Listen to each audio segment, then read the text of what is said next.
Hi there, my name is Shivani and I'm an artist and entrepreneur based in the sunny city of Chennai in the south of India. In this video, I'll be showing you simple ways to mix realistic skin tones using just your primary colors. So let's get started. For this tutorial, I'm going to be using gouache paints, but really whatever I teach you here is going to be applicable to any opaque medium. By that I mean poster paints, gouache, acrylic paints, and even oil paints. I'm going to be taking you through the basics of color theory because that really helps you understand why we're choosing to mix the colors that we do. That knowledge makes it a lot easier for you to mix up colors on your own, be it for skin tones or for any other sort of application. When you're painting skin tones, it becomes very important for you to understand the undertones in the skin color that you're trying to achieve. A lot of skin colors have warmer undertones which can be either red or yellow based, and some skin tones have cooler undertones, which is where we might choose to use a little bit more blue. In case you're new here, I would definitely recommend checking out my Gouache 101 video, which gives you an overview of gouache as a medium and everything you need to know to get started with the medium. I'm going to be linking it up here and also in the description below. So as promised in this video, I'm going to be showing you how to mix skin tones using just your primary colors, that is red, yellow and blue. But towards the end of this video, I will also show you how to mix skin tones using non-primaries, and there we would use yellow ochre, burnt sienna and burnt umber. This is completely not necessary. You can absolutely mix them up using just primaries, but sometimes that does make the process a little quicker. So I'll just show you that in case you have those colors, you could try out that as well. For today's video, I'm going to be needing a simple round brush, my palettes, 2 containers for water, a paper towel, and of course my sketchbook with 300 GSM paper and my paints. I'll be using primary red, primary blue and primary yellow. I'm using the Winsor & Newton set. If you have a larger set of Winsor & Newton paints, then you may have warm and cool tones for each primary. For example, yellow, you would have permanent yellow deep. For red, you'd have spectrum red, and for blue, you would have ultramarine. These colors are great as well, and if you have spectrum red and permanent yellow deep, then they could be great options to use because they're warmer tones. But for this video, I'll be sticking with the primaries because that's what I promised you. Additionally, we'll just be needing some permanent white and ivory black. I'll start off by just putting a little dab of each of these colors on my palette. I'll be using one palette for keeping all of my colors on and the other palette for mixing. We'll be starting off with a small exercise to understand color theory, and that is creating our own color wheel. We'll start by creating small circles of yellow, red and blue.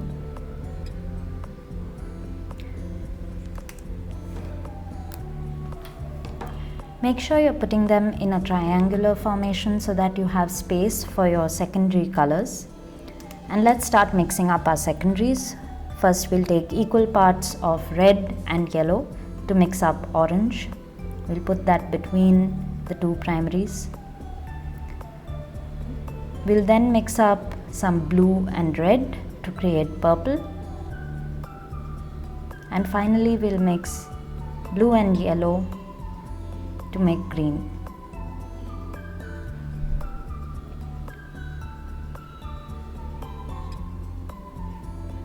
We now have a simple color wheel to refer to.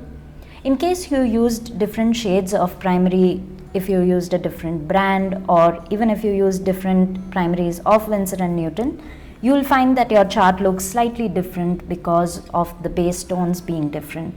And that's completely fine. It's just important for you to have this reference with your own colors so that you know what to mix up. What you need to understand now is that colors opposite to each other on a color wheel are complementary colors. What that means is that they sort of neutralize each other when you mix them together. For example, blue and orange are complementary colors. You'll find this to be very helpful when we start mixing up our skin tones, and you'll slowly understand why it's important. We'll start by mixing the three primary colors together in equal parts. So we're taking some yellow, some red and some blue, mixing that up, and what you'll find is that you end up with a shade of brown. Start by swatching this out in your sketchbook or your paper. My color was a little bit watery, so I went in and darkened it up a bit. I'm now mixing in some white to make it easier for you to see the color and its undertones. Sometimes when the color is dark, it's hard for us to make out what the undertones are, but white makes it a lot easier. Now that I mixed white, you can see that this color is quite grey, and that isn't ideal when painting skin tones. So we're going to start adjusting it. I'm starting by adding in some red and then a little bit of blue, some white and then some yellow. Now you can see the colors ending up a little bit more realistic, and you can swatch that out once again to see what it looks like. When you're working with gouache especially, it's really important to keep swatching your colors, because most times how it looks on the palette is not how it ends up drying. With gouache especially, light colors dry darker than they appear and dark colors dry lighter than they appear, so it's very important to always be swatching. I'm just going on adjusting my color by adding in more yellow, more red, and you'll see also that when I'm doing lighter tones and mid tones, I tend to add lesser quantities of blue than the other colors. Now we're ending up with a really nice tan shade.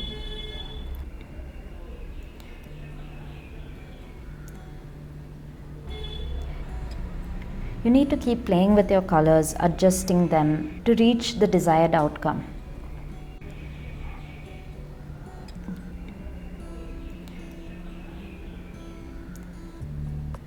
I'm again adding a bit more blue to it, a bit more red,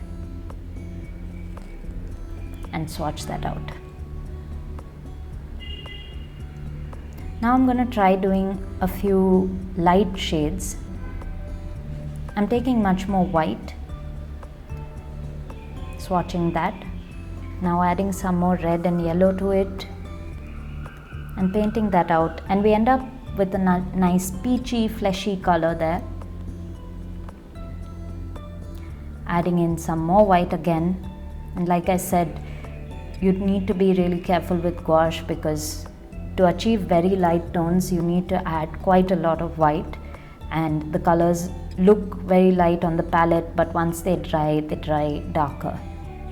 I've now added in more red, and this is where the color wheel becomes important, because I'm seeing that the color is looking too red.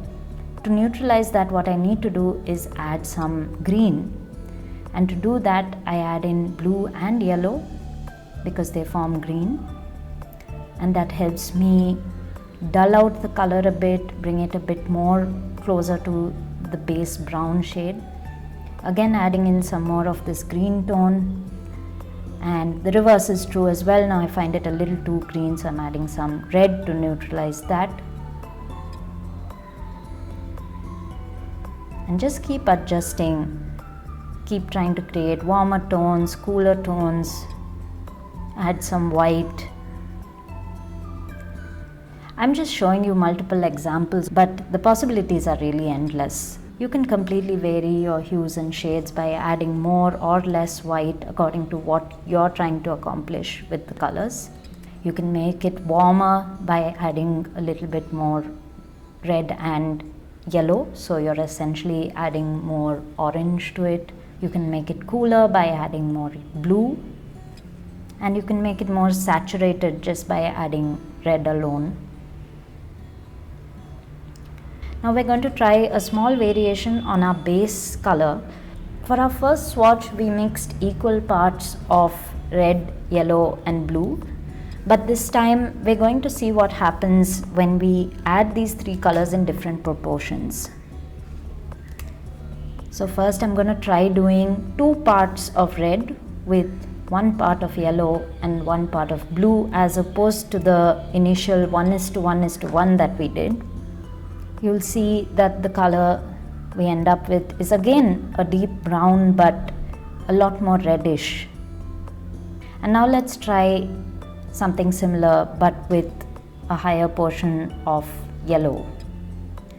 And here we'll end up with something similar to the previous one, but a little bit more olive, because the same thing is happening when you have blue and red. You basically have purple, and then you're using yellow to neutralize that. Now we'll add some white again to see the color a little bit better. And all of these are great shades for skin tones. Adding even more white.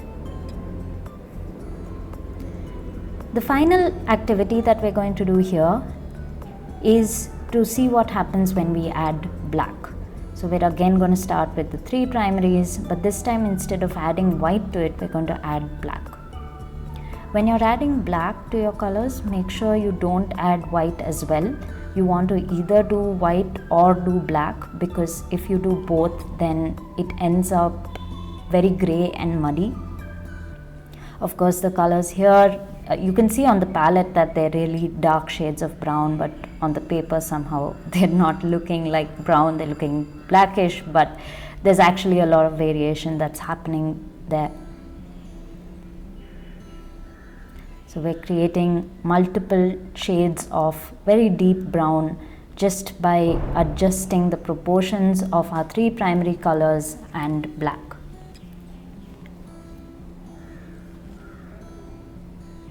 So that's that. This is an entire range of colors that you can create using just your primary colors. But of course, like I said, the possibilities are endless. Play around with your colors and see where it leads. I'm also going to take you through another small activity in case you have these 3 colors, which is yellow ochre, burnt umber and burnt sienna. We'll use permanent white as well. This is completely not necessary. You can absolutely mix up all these colors with just your primaries as I just showed you, but sometimes this does make the process a little faster. So if you want to try it out, and if you do have these colors, I would recommend trying this out as well.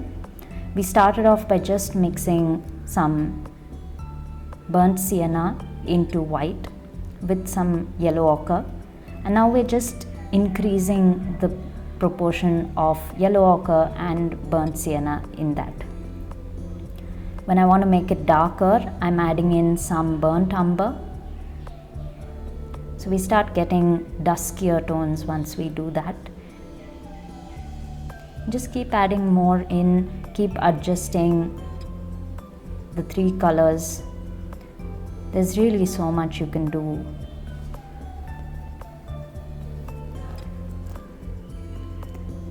And of course, with all of these tones, you can add a lot more white, you can add a lot more burnt umber to make it a lot lighter and a lot darker. I'm just showing you a few of the possibilities.